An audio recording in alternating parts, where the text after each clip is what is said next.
Hello friends, नमस्कार।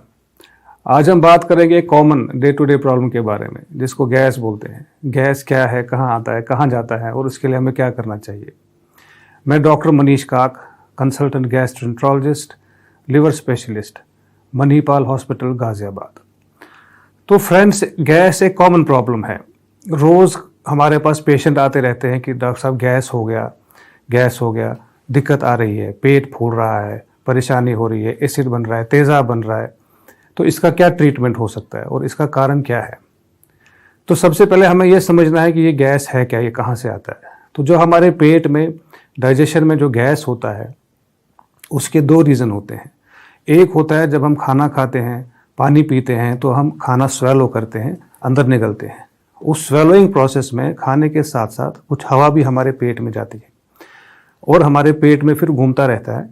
और दूसरा गैस का ओरिजिन होता है, कारण होता है, जो हम खाना खाते हैं, जो उसका मेटाबॉलिज्म होता है, जो खाने को काटने की प्रक्रिया होती है, जो खाने का डाइजेशन होता है, उस डाइजेस्टिव प्रोसेस में कुछ गैस बनता है। तो गैस के दो कारण मोटा मोटा होते हैं। एक स्वेलोड एयर, जो हम खाना खाते के टाइम पे स्वेलो करते हैं, और दूसरा जो अंदर का मेटाबॉलिज्म है। तो ये ज़्यादा कैसे बनता है, ज़्यादा बनने का कारण है अगर हमने स्वेलो ज़्यादा किया।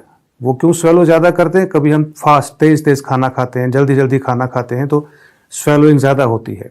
या कभी हमने ग्लास ऊंचा रख के करते पीते हैं तो हमारे साथ वो एयर ज़्यादा अंदर जाता है। और दूसरा, कभी कभी इंटेस्टाइन्स में कुछ इन्फेक्शंस, बैक्टीरियल ओवरग्रोथ्स, कुछ बैक्टीरियल चेंजेस होते हैं, जिसके कारण गैस की टेंडेंसी ज़्यादा बनती है।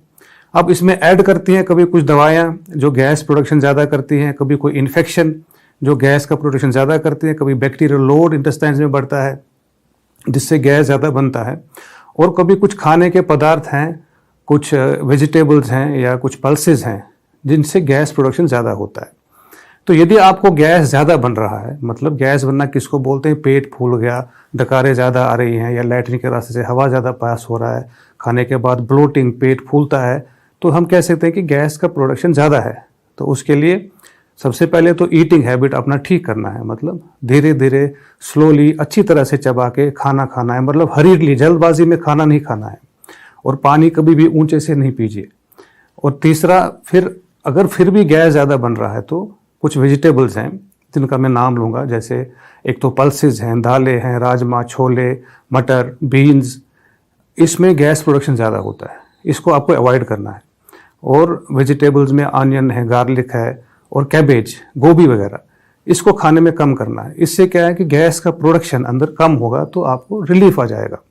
इसके बाद भी अगर प्रॉब्लम रहती है, आपने खाने का भी ख्याल रखा और वेजिटेबल वगैरह का भी ख्याल रखा, दूसरा खाने के बाद कुछ देर, आधा पौना घंटा टहलना, घूमना या योगा वगैरह करना, ये भी गैस में फ़ायदा देता है। इसके बाद भी यदि रिलीफ नहीं होता है तो बेटर है आप एक नज़दीकी गैस्ट्रो या पेट के विशेषज्ञ से मिलिए, जो ये समझने की कोशिश करेंगे कि ये फिजियोलॉजिकल गैस है, मतलब नॉर्मल टाइप से ज़्यादा बन रहा है या किसी बीमारी से बन रहा है।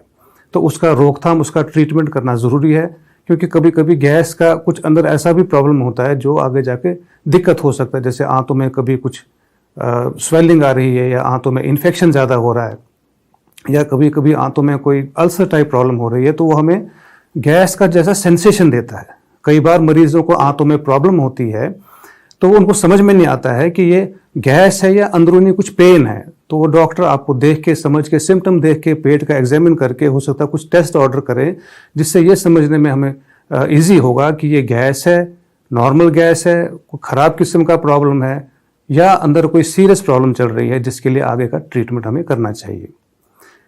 और दूसरी बात मैं ये कहना चाहूँगा कि कई बार मरीजों को गैस के बारे में ये भी एक गलतफहमी होती है कि ये गैस पेट से निकल के सिर पे जाता है, जोड़ों पे जाता है। तो अक्सर ये समझ लीजिए कि ये गैस आगे पीछे एस्केप नहीं कर सकता, ये पेट में ही रहता है, पेट में दिक्कत देता है, ऊपर आगे पीछे जाने वाला वैसा गैस का प्रॉब्लम नहीं होता। उसमें कुछ और भी रीज़न हो सकते हैं। जैसे मरीज़ हमारे पास आते हैं कि डॉक्टर साहब गैस बहुत हो गया, तो हम पूछते क्या दिक्कत है, बोले सिर में दर्द है। हम पूछते कोई पेट में दर्द है, कोई हाजमे की प्रॉब्लम है, बोलते नहीं डॉक्टर साहब कुछ नहीं है, बस केवल गैस है और सिर में दर्द है। इसका मतलब है आपको एक बार न्यूरो को दिखाना पड़ेगा, सिर के स्पेशलिस्ट को दिखाना पड़ेगा कि ब्रेन में कुछ प्रॉब्लम है क्या। हमेशा हर एक प्रॉब्लम को गैस पे मत डालिए। कई बार पेशेंटों को हार्ट में प्रॉब्लम होती है, हार्ट अटैक टाइप दिक्कत आती है, तो मरीज अगर डॉक्टर साहब गैस हो गया, तो गैस के बारे में ये बहुत इंपॉर्टेंट है समझना। लोगों को काफ़ी पब्लिक में मिसनॉमन है, गलतफहमी भी है कि ये गैस है, ये गैस, सब कुछ गैस नहीं है। कुछ चीज़ें सीवियर भी हो सकती हैं, कुछ चीज़ों में दिक्कत भी हो सकती है। तो उसका प्रॉपर असेसमेंट करना, ख्याल करना, अपने सिम्टम को समझना, और इन केस नहीं क्लियर हो पा रहा है तो नज़दीकी डॉक्टर को दिखाइए, हॉस्पिटल में आ जाइए और इसका प्रॉपर ट्रीटमेंट कराइए। Thank you very much. नमस्कार।